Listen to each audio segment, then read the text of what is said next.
Karen? Are there alligators under my bed?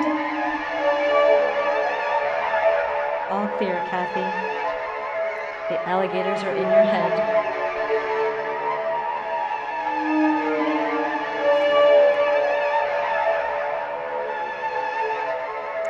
Karen marries.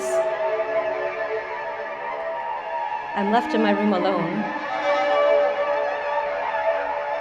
I meant to continue the journey of fighting alligators on my own.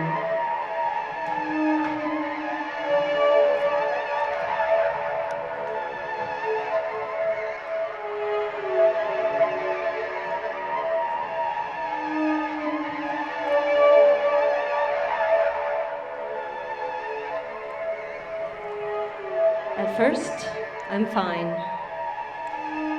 until I'm asked to share my room with my brother Kyle, unaware of what I was about to bear. My brother brought his alligators with him. Passing on his suffering was about to begin.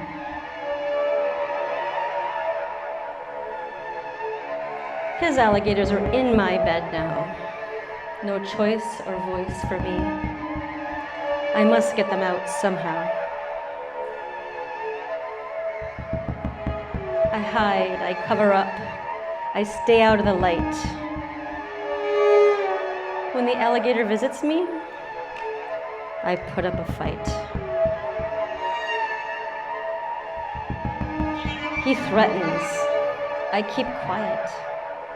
He gaslights. This is good for you. Where are the adults? How is he doing this in plain view?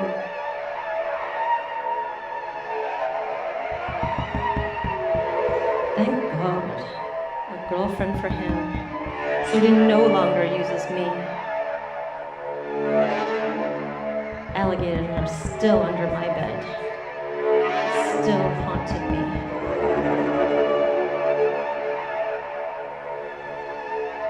I bury the secret. We don't mention these things. These are not alligators. They're human beings.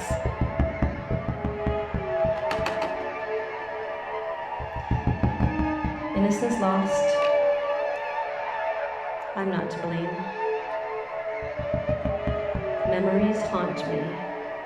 This alligator game.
Just 2 months after my sister's horrible news, the Children's Aid Society came to my school to ask me about the abuse. You heard about your father molesting your sister. My inside shook, and the room spun like a twister. We came to find out if he molested you too. I told them no, my dad didn't. That was true. After they confirmed this with me several times, they sent me back to class without asking about anyone else's crimes.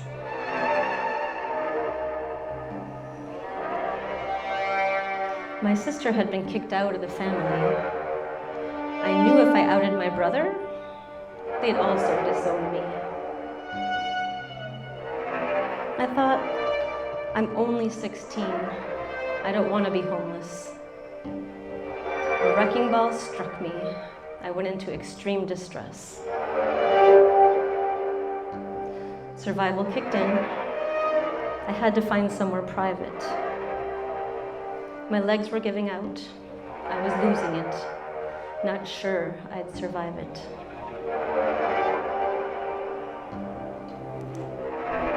The music room had always been my sanctuary. Thank God it was empty, because I was exceedingly wary. I was in shock, wailing, screaming, curled up in a ball. I hid in the locked cello room at the end of the hall. Still rocking and screaming, looking hard for comfort and a solution. I spotted the razor blades for making oboe reeds amongst all that confusion.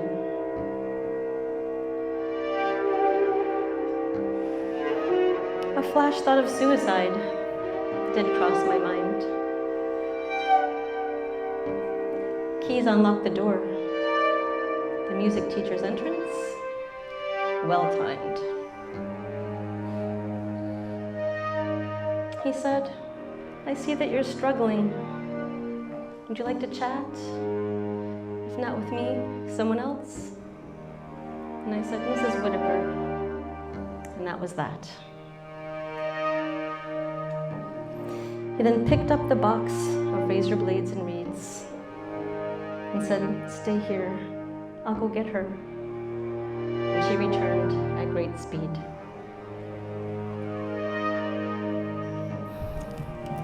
Those two teachers may have saved my life that day. Their connection gave me strength when mine went astray. I divulged my truth, including all of my worries. She soothed me and calmed me and put me at ease.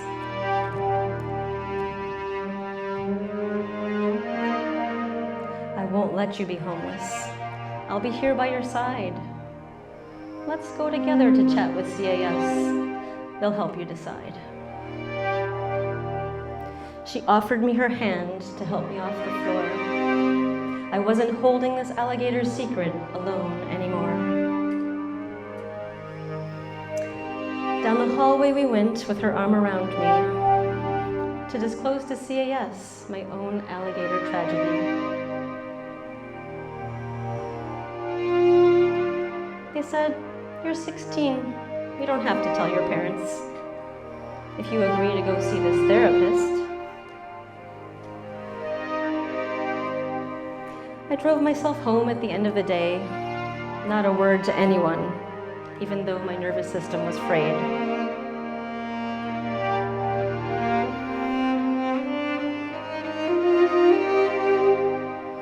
So life carried on, a huge weight was lifted. I drove myself to therapy. My perspective of my family forever shifted. This counseling journey seemed more brutal than the abuse itself. I was only 16, crying in my Ford Ranger, all by myself. It was then that I realized my family's severe dysfunction I had to cut ties and look to the future to avoid further destruction. I began to take school and orchestra much more seriously.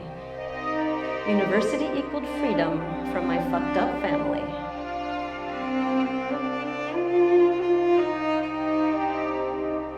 My stress and its side effects were extremely high. I was falling asleep everywhere, even when I would drive.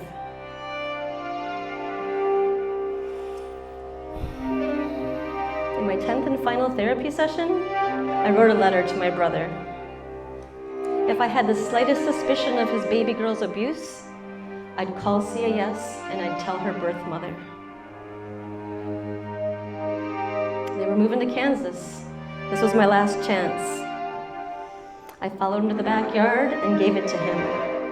My first stance. I then ran to the fort at the back of the yard, afraid he would kill me. I was crying and shaking. My thoughts were, I must protect that baby.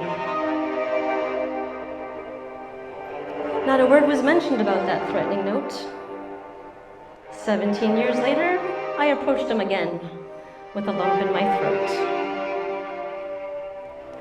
I needed answers. Why did he do this? Did Dad abuse you? It was 3 alligator cousins that did this to him too. It started when he was 9. This began his trauma story. With sincere and open conversation, he said he was sorry.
Nearly 6 months after delivering my poems, no direct words to me, but through a few others, harmful moans. Attacks after unearthing our family's harm. You denied our truths, courage, and pain. In defeat, I threw up my arms.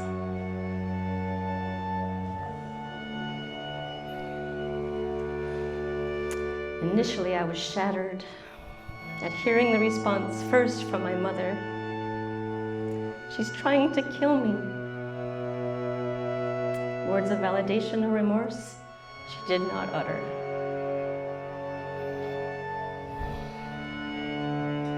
My brother's response, why now? The past is the past. A sister-in-law warns, they're calling you a liar. No questions were asked. My directives were clear, to help our family heal, but no calls, texts, or notes. This delusion was unreal.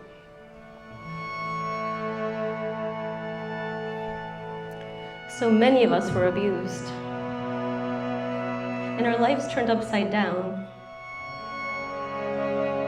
Instead, you indirectly called us crazy and ignored us, deciding to continue the harm.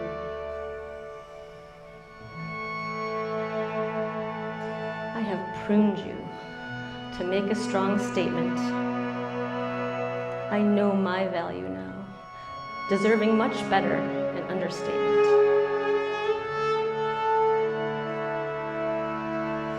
If you wish me back in your life with a semblance of love, you know what you need to do now, something you could be proud of.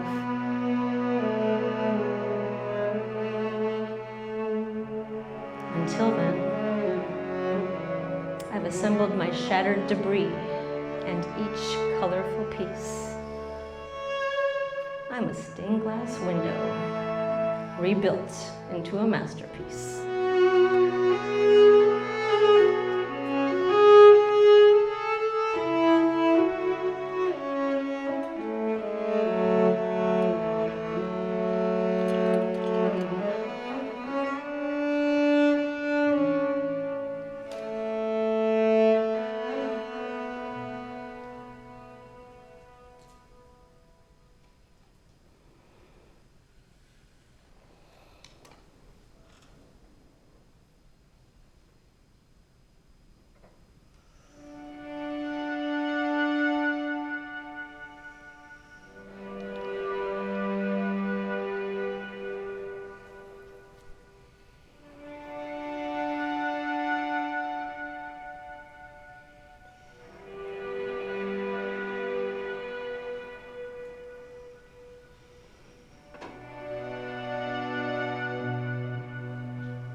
Karen, Kathy, Crystal, Danielle, and Fred, all survivors in this story, overcoming hardships in pain and pushing ahead. To all of us, I am sorry. You are victims. This should never have happened to you. It was wrong, disgusting, a crime, my honest review.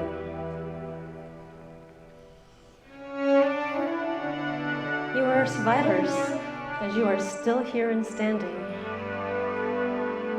I am always here for you, if you need a soft landing.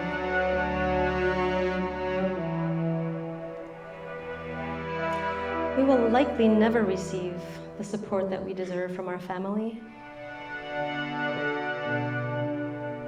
I shine light and love on you and all like us, from now until eternity.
Today, I saw myself in an old cedar tree, cut down and hidden amongst a stand of its kind.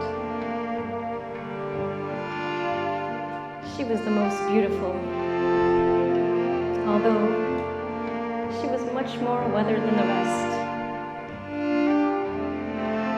The twists and turns in her life journey were evident. Her branches navigated around something blocking her light. This made her more interesting and unique. She was dignified and proud of her wisdom, which helped her overcome these obstacles. She was even stripped of her protective bark, exposing her red-brown timber, no longer hiding her truths.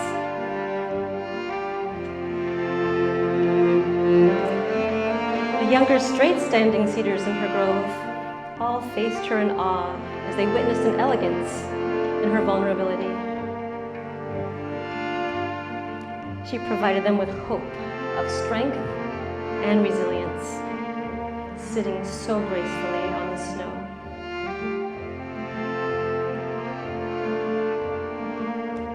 She had been through so much hardship